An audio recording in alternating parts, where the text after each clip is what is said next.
નમસ્કાર વિદ્યાર્થી મિત્રો, હવે તમે આ વિષયના વિડીયોઝ એક સાથે જોઈ શકો છો.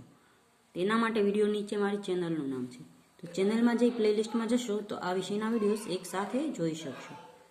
તો વિદ્યાર્થીઓ, આજના વિડીયોમાં આપણે શીખીશું ગુજરાતી ધોરણ 8 દ્વિતીય સત્રનો પાઠ નંબર 17 સંસ્કારોની શ્રીમંતાઈ, એનો અભ્યાસ શીખીશું. અભ્યાસમાં પહેલો પ્રશ્ન છે, નીચેના દરેક પ્રશ્નના ઉત્તર માટે આપેલા વિકલ્પોમાંથી સાચો વિકલ્પ પસંદ કરી સામેના ચોરસમાં દર્શાવો. તો પહેલો પ્રશ્ન છે, જગમોહનદાસ એમના વર્તુળમાં રાજા નામથી ઓળખાતા હતા કારણ કે તેઓ શ્રીમંત હતા. ખ જવાબ સાચો છે.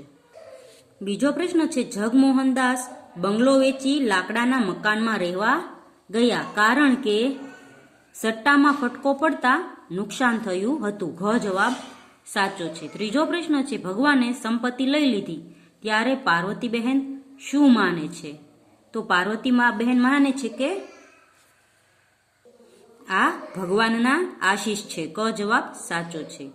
ચોથો પ્રશ્ન છે, પાર્વતી બહેન ગુણિયલ વહુને કોના પુણ્યનું બળ ગણાવે છે? તો તે છે તે દાદાજીના પુણ્યનું બળ ગણાવે છે. ઘ જવાબ સાચો છે. પ્રશ્ન 2 છે, નીચેના પ્રશ્નના ઉત્તર આપો. તેમાં પહેલો, જગમોહનદાસ શાનો વેપાર કરતા હતા? એકવાર એમને માથે કેવું સંકટ આવી પડ્યું? તો જગમોહનદાસ સટ્ટાનો ધંધો કરતા હતા. એકવાર એમના માથે ભયંકર સંકટ આવી પડ્યું. એમને સટ્ટાના ધંધામાં ખૂબ મોટું નુકસાન થયું. એમને પોતાનો બંગલો, મોટર, ગાડીઓ અને ઘરની અનેક કિંમતી વસ્તુઓ વેચી નાખવી પડી.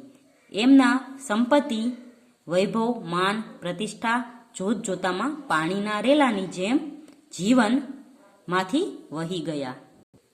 બીજો પ્રશ્ન છે, જગમોહનદાસે લેખિકાની હાજરીમાં નિશ્વાસ કેમ નાખ્યો? તેમણે કઈ વાત મનોમન ખૂંચતી હતી? તો અહીં જગમોહનદાસે નહીં પણ દાદા દીનદયાળજીએ દર્શનાની હાજરીમાં નિશ્વાસ નાખ્યો અને તેમને કઈ વાત મનોમન ખૂંચતી હતી એનો જવાબ આપણે આપવાનો છે. અહીં જગમોહનદાસને બદલે દાદા દીનદયાળજી અને લેખિકાને બદલે દર્શના લખવાનું છે. તો દાદાજીએ નિશ્વાસ મૂક્યો કારણ કે જેણે કદી કશું કામ નહોતું કર્યું એવા આ પાર્વતી, પ્રીતિ, ઉત્પલા જોશભેર કામ કરવા લાગી ગયા. ત્યારે હું બુઢો કશું કર્યા વગર ખાઉં છું તે મને ખૂંચે છે, પણ હું હવે કશું કરી શકું? મારી જુવાનીમાં તો મેં પણ ઘણું કામ કર્યું છે, પણ અત્યારે આ અવસ્થાને મને કોણ કામ આપે? બસ આ જ વાતનું દુઃખ રહ્યા કરે છે. 3 નંબરનો પ્રશ્ન છે, સુમોહનને કઈ વાત કટતી હતી? તેણે લેખિકાને શું કહ્યું? તો સુમોહનને એક વાતનું ખૂબ દુઃખ થતું હતું. આ પ્રીતિ ઉપર મારી બહુ આશા હતી. એને ડૉક્ટર બનાવી અમેરિકા ભણવા મોકલવાની હતી. તે ભણવામાં કેટલી હોશિયાર છે! એ છે મારા કરતાંય વધારે હોશિયાર. મને એમ હતું કે મારી નાનકડી વહાલી બહેનને હું ઊંચામાં ઊંચી શક્ય હશે તે કેળવણી આપીશ, પણ હવે એ સ્થિતિ રહી નથી. મને થાય છે હું આનાથી મોટો એટલે મને એ સોગંદ મળી. હવે સ્થિતિ બદલાઈ એમાં સહન તો એણે જ કરવાનું ને. સહન તો સામાન્ય રીતે મોટા કરે, એ મારાથી નાની તો પણ સહન એને કરવાનું. એ વાત સુમોહનને કટતી હતી. 4 નંબરનો પ્રશ્ન છે, ઉત્પલા ભાભી સુખની શી વ્યાખ્યા આપે છે? તો આ પરિસ્થિતિને ઉત્પલા ભાભીએ હસતે મુખે સ્વીકારી લીધી.